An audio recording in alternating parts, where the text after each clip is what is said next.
Hey everyone, welcome to the channel. Today we're starting with a man who claims to be filling his house with deadly animals.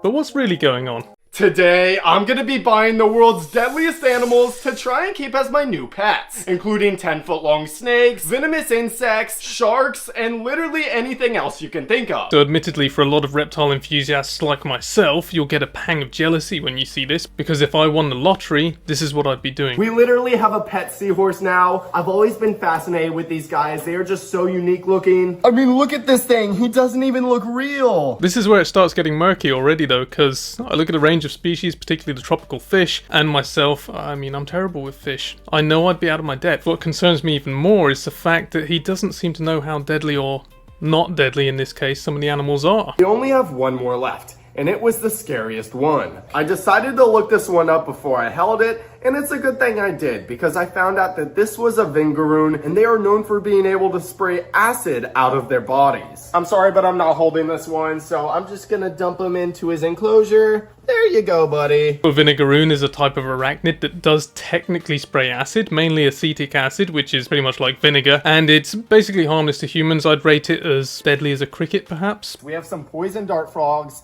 and Helen, I'm gonna have you feed them, because they are pretty dangerous. If they touch you, they might kill you, so. Oh, perfect job for me. Go for it, yeah. And for these guys, we have fruit flies, which is literally perfect for them. There's a dart frog on the packaging. Poison dart frogs in captivity, they're not dangerous at all. They can't kill you, you can touch them. Now for this claim, this was one part of the video that really triggered kind of alarm bells for me. Finding these deadly animals is not gonna be easy, and that's because the only way you can buy them is off the dark web. So you don't need to go on the dark web to buy these animals. They are, most of them, captive bred, and this kind of clickbait, silly Pokemon collector style content is exactly the kind of thing that societies like PETA latch onto and try to use as an argument to ban exotic animals as pets.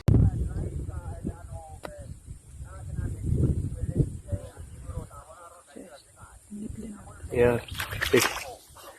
Sick.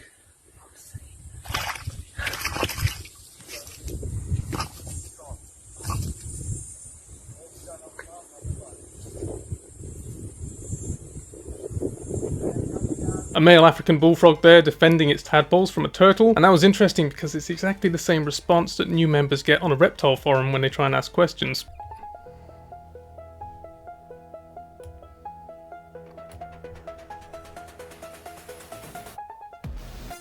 Wow, this is pure jackassery here.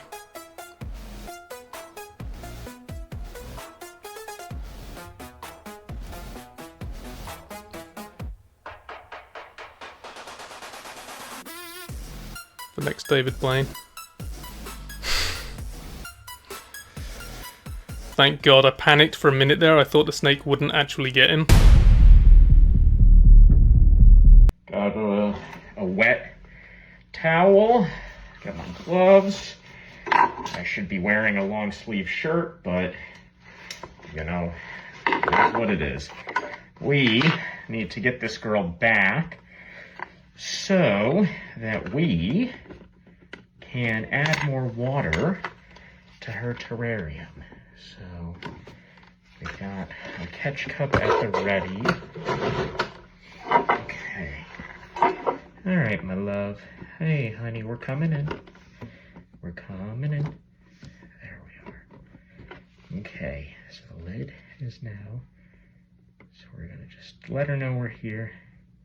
Oh, Jesus Christ. Whew. Wow. Okay. Love it. That was Theraphosa sturmi, I believe, the burgundy Goliath bird eater, so it's one of like the 4 biggest tarantulas in the world, and I think that was a prey response. I don't think it wanted to get him, I think it was just thinking maybe it was a bug coming up to it.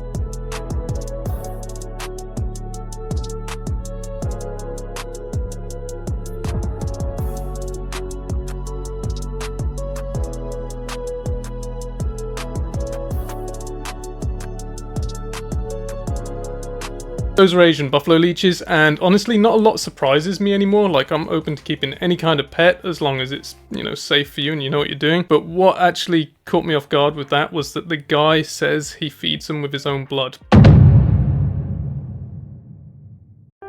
The boa's dead. Wildlife officials making a snake mistake. The pregnant boa. We messed up. It relax. Can get fixed. If you can't the state's gonna fix it. You can't relax. They did, like, they killed the wrong one or something like that. One of these was pregnant, had like 50 in it. Oh, so now he realized he killed the wrong one? Or something like that, yeah. Oh. But the longer video of like them killing it is pretty intense. I don't need to see it. I can't watch it. Those animals mean a lot to me. It's like watching someone kill my kids. I mean, I left the room completely and I kept hearing bang, bang, bang. No one will need to give up their pets. I'm trying to tell you, we're killing the dude's pets. They were not pets. Their pets are their pets. They will continue to be their pets. So no one's telling you have to go get rid of. The reason I'm showing this clip is because USARK is bringing out a 3-part series, which I would encourage you to at least try to watch. I know it's not easy. Many people do uphold that the officials acted illegally, at least in the killing of the boa, and overall many people say that it was inhumane and inappropriate to kill those snakes with a bolt gun. They say that bolt guns are for wild animals and invasive species which are out of control, that there should be some sanctity around euthanasia when it comes to pet animals, and I'd have to agree myself. Estamos aqui com essa pico de jaca hoje para fazer uma extração de peçonha aqui de demonstração para vocês. Fazer ela abrir aqui as presas. Alinhar e agora fazer a massagem. Aí a toxina escorrendo, pessoal. Fazendo aqui as massagens na glândula de peçonha. I expected a bit more. Atrás do olho do animal. Finalizado.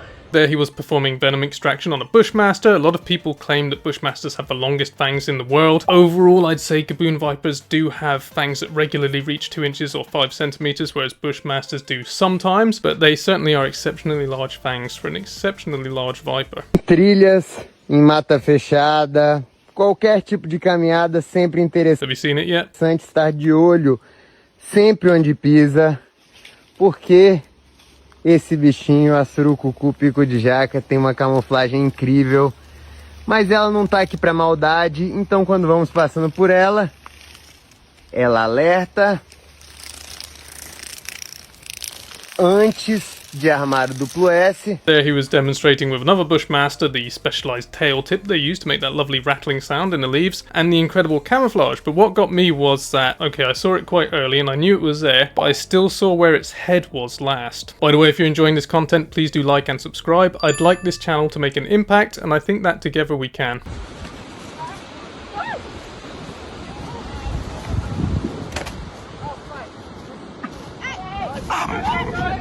Okay, that was a mistake.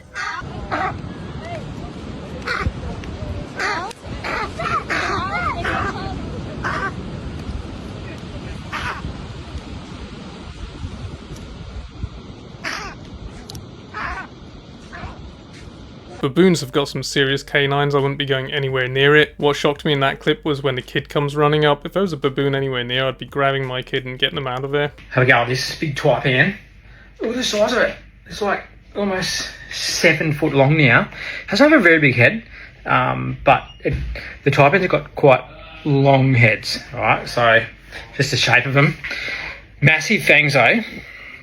Taipans are probably the one species that have always kept me really nervous, because they're so defensive when they want to be.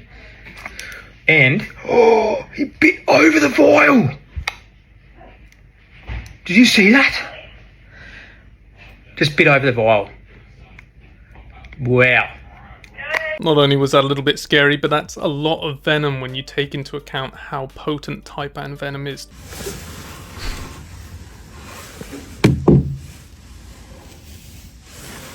Freaky.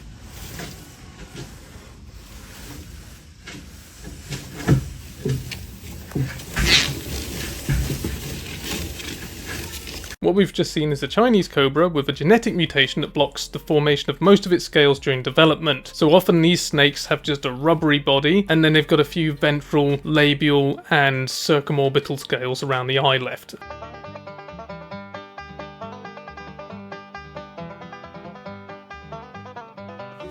Excuse me, I think you're sitting on a little more than eggs there. Excuse me. I need you to step out for a little while.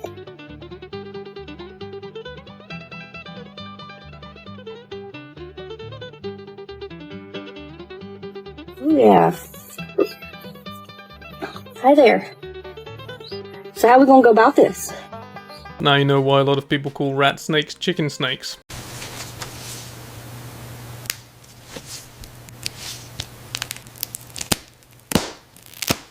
Somebody sent me this clip and said it's basically a game of spot the errors. What I can see is that the head scalation and shape is more reminiscent of a python than a corn snake. The colour doesn't match a corn snake, the pattern doesn't match a corn snake. The shed is retaining too much pigmentation, it doesn't really do that. There's ventral scales appearing on the dorsum, the scales on the body are the wrong shape, and the head isn't attached to the body.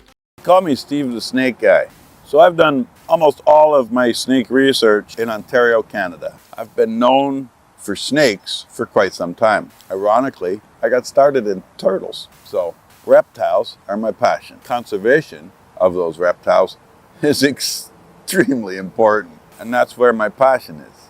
Conservation of reptiles and amphibians in Ontario. Some of the snakes we have, we actually need them to be close to our homes to keep us healthy. So getting that word out is really important. Steve seems like a pretty cool guy to me. I had to include this clip because that features some of my favourite childhood reptiles. As I grew up in northern Indiana, there was the eastern milk snake, the blue racer, the baby Blandings turtles even. Just fantastic species. Really beautiful in their own subtle way.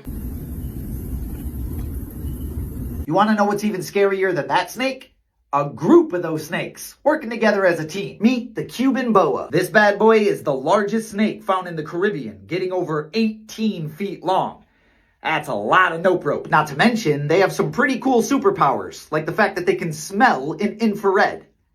They can smell heat, but their main superpower is the power of friendship. In 2017, scientists discovered that this is the only snake in the world known to hunt in packs. I wish I was joking. Basically, how they do it is they've memorized the feeding schedule of bats. In other words, they know when the bats are going to leave the cave. And about 20 minutes before they do, the boas will hang themselves from the ceiling of the cave. They basically make a wall of noodles completely blocking the exit. In other words, the bats have to choose between them eating or the snakes eating.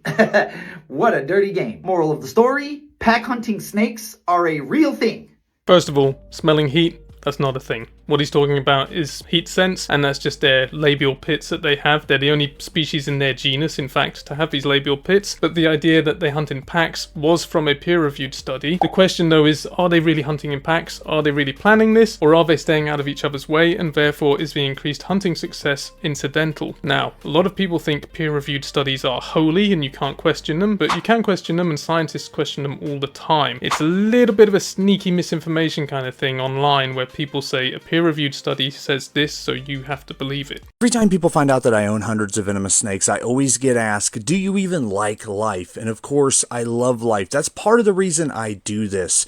See, two of my favorite people in the world died of esophageal cancer and Alzheimer's. These are two things that I think could be cured with snake venom. So the research is still going on to this day to find all the cures that the venom that these snakes that I love actually possess. But I'm not the guy doing the research. I'm just the guy putting out the content to explain to you all what this research is and why venomous snakes are so important to keep around. See, it takes a lot of time to do all of these studies, and unfortunately these snakes don't have a lot of time left because people do not like sharing their space with venomous animals. That was Venom Man, and that was an awesome message from an awesome creator, and I think that's a great way for us to finish our time together today. Thank you very much.